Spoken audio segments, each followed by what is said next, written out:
One of the things that I guess frustrates me in a way is that concepts like the secret and the law of attraction, they give you part of the story, but it's not the correct story. And if you want to be the best that you can be in this lifetime, then alignment is the key to that.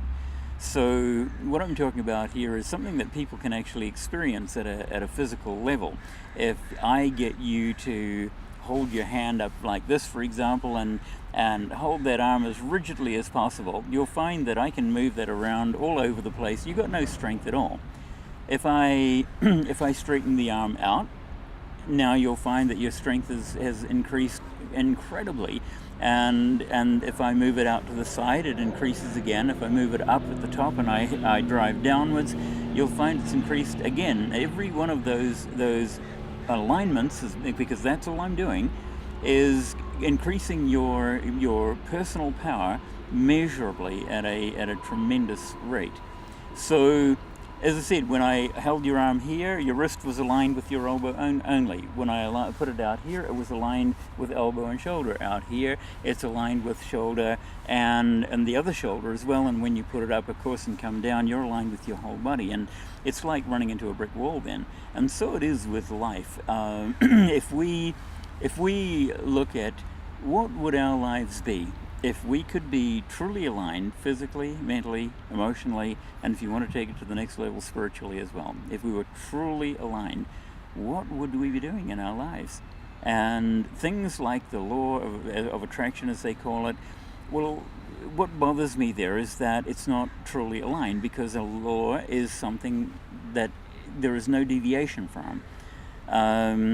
And if people want to contest that, well, if you talk about a law of attraction being that like attracts like, try putting two like poles of a magnet together.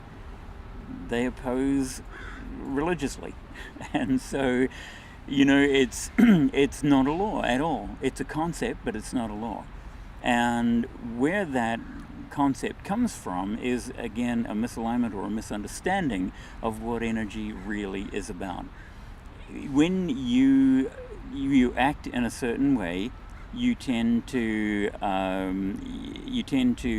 encounter people who are acting in a similar way. If you, for example, wanted to encounter a grizzly bear and you spent the rest of your life walking up and down the main street of Los Angeles, you're probably not going to meet one.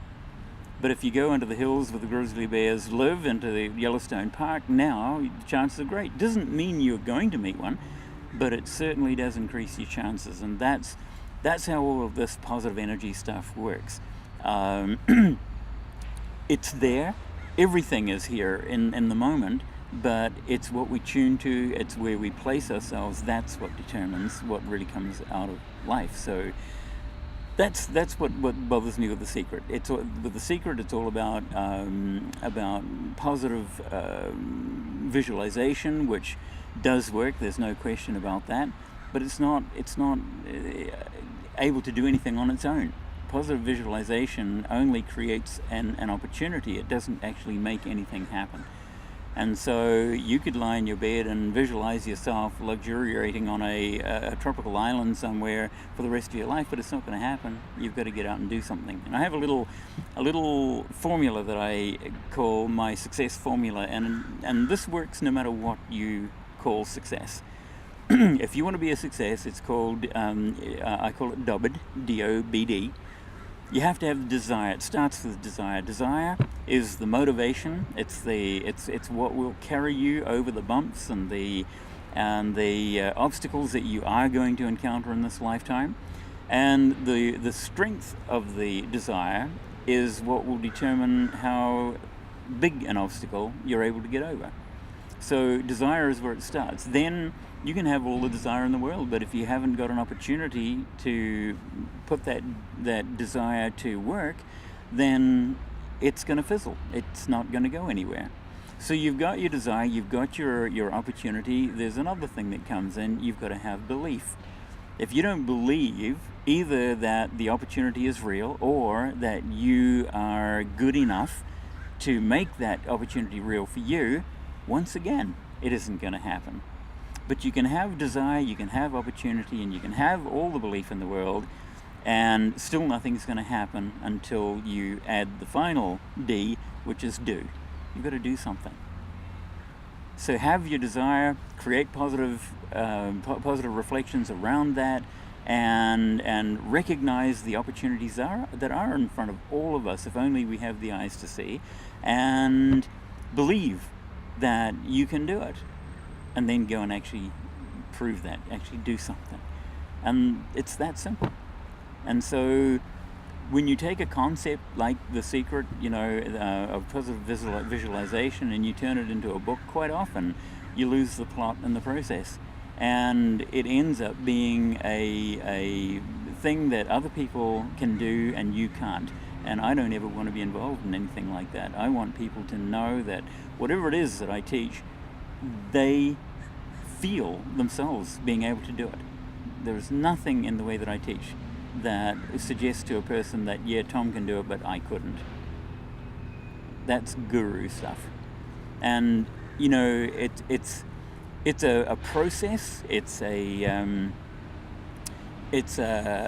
marketing tool. It's whatever you like to call it. But when you set yourself up as a guru, you immediately place yourself above everybody else, because otherwise they'd be gurus too. And it happens in all walks of life, and especially it happens in spirituality. Everybody looks at spirituality as being the clean place to go, the good place to go, the enlightened place to go. But you'll find some guru who will come along and pat you on the head and say, well, yes, Jay, I can see that you've got tremendous potential. There's all kinds of things that you could be doing. And you know what? If you become a disciple of mine for the next 10 years, you might be as good as I am. But of course, I'll have moved on 10 years, so you're never going to be as good as me, really. And so they string it out, and you spend the rest of your life seeking this enlightenment through another person who can't give it to you. And that's, to me, that's sad, it's sinful, and it's crazy. The reality is every person on this planet could be enlightened tomorrow, in the next instant. It's just a switch. And if you could find that switch and make it, you don't have to sit in a cave for 10 years studying your navel and listening to the screaming of the ants in order to be enlightened. It's got nothing to do with enlightenment. It might take you there, but it'll be a chance thing. It won't be a thing that will happen naturally. So yeah, it's a case of alignment. When you are truly aligned physically, mentally, emotionally, and spiritually, then you are, as far as I'm concerned, enlightened.